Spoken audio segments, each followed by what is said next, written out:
اللہ تعالیٰ ہمارا ہے کہ قرآن میں اور نبی الاسلام کی ہستی میں اس شخص کے لیے ہدایت ہے جو خود سیدھا ہونا چاہے۔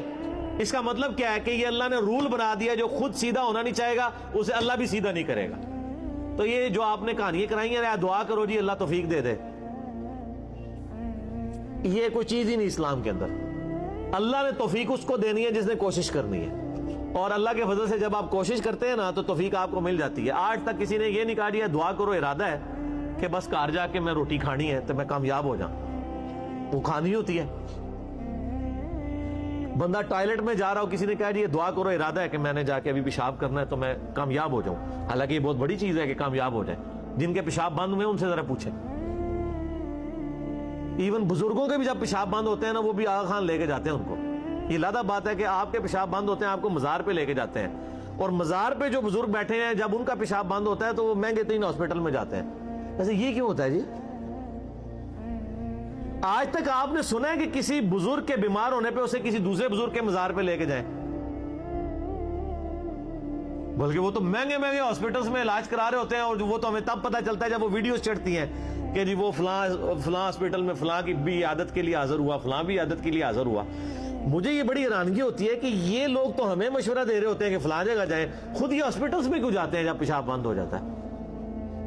بلکہ بازار میں بھی جانے خود نگاہ مار کے اپنا پیشاب جاری کر دیں۔ جو لوگوں کے معاملات سیدھے کر رہے ہیں وہ اپنے اوپر خود کیوں نہیں نگاہ مارتے ہیں؟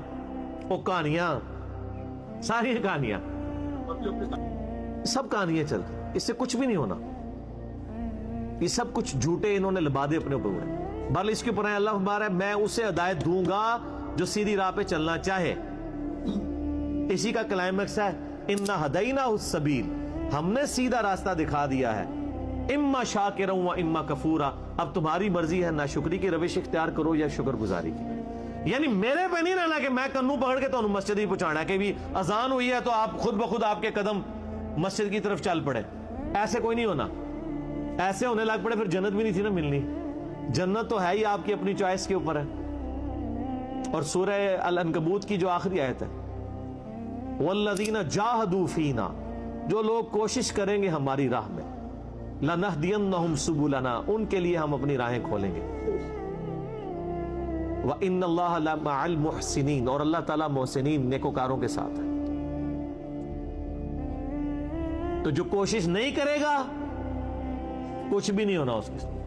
اور آپ دیکھ لیں، آپ جو جس کے لیے چیز کے لیے ایفرٹ پٹ کرتے ہیں وہ ہو بھی جاتی ہے۔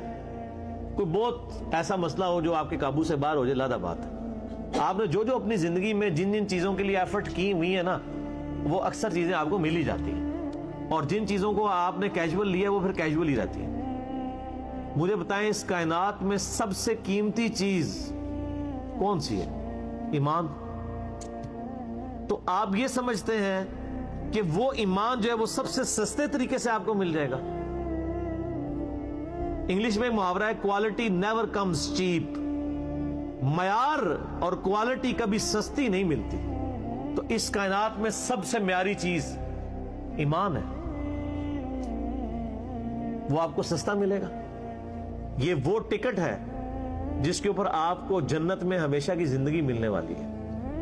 دنیا میں آپ مہنگے سے مہنگا بھی ٹکٹ کسی جگہ خوبصورتی کے کسی آپ چڑیا گھر میں چلے جائیں یا کسی باغ کے اندر، وہ بھی چند گھنٹوں کے لیے ہوتا ہے، اور ہمیشہ کے لیے ہمیشہ کی زندگی کا ٹکٹ وہ آپ سمجھتے ہیں مفت مل جائے گا؟ تو اللہ تعالیٰ ہمارا ہے ان ہوا الا ذکر للعالمین، یہ قرآن اور نبی علیہ السلام تو نصیحت ہیں سارے جہان والوں کے لیے۔ لمن شاء منکم ان یستقیم، اب تم میں سے جس کی مرضی ہے سیدھے راستے پہ چلنا چاہتا ہے تو ضرور چلے، لیکن ساتھ ایک بات کلیئر کر دی، وما تشاءون الا ان یشاء اللہ رب العالمین، رب سے کبھی بے نیاز نہیں ہونا۔ کوئی یہ نہ سمجھ لے کہ میں اکیلے ہی سب کچھ ہوں۔ اسی لیے مسئلہ تقدیر کو بھی ہمارے ایمان کا حصہ بنایا گیا۔ صرف اپنی مرضی بھی کوئی چیز نہیں ہے، اور صرف تقدیر بھی کوئی چیز نہیں ہے۔ یہ اللہ کی منشا اور انسان کی منشا جب شامل ہوتی ہے نا، پھر انسان ہدایت تک پہنچتا ہے۔ تو اللہ سے بے نیاز نہیں ہونا، وما تشاؤون الا ان یشاء اللہ، اور تم تو چاہ ہی نہیں سکتے جب تک اللہ نہ چاہے۔ رب العالمین جو سارے جہان کا پالنے والا ہے.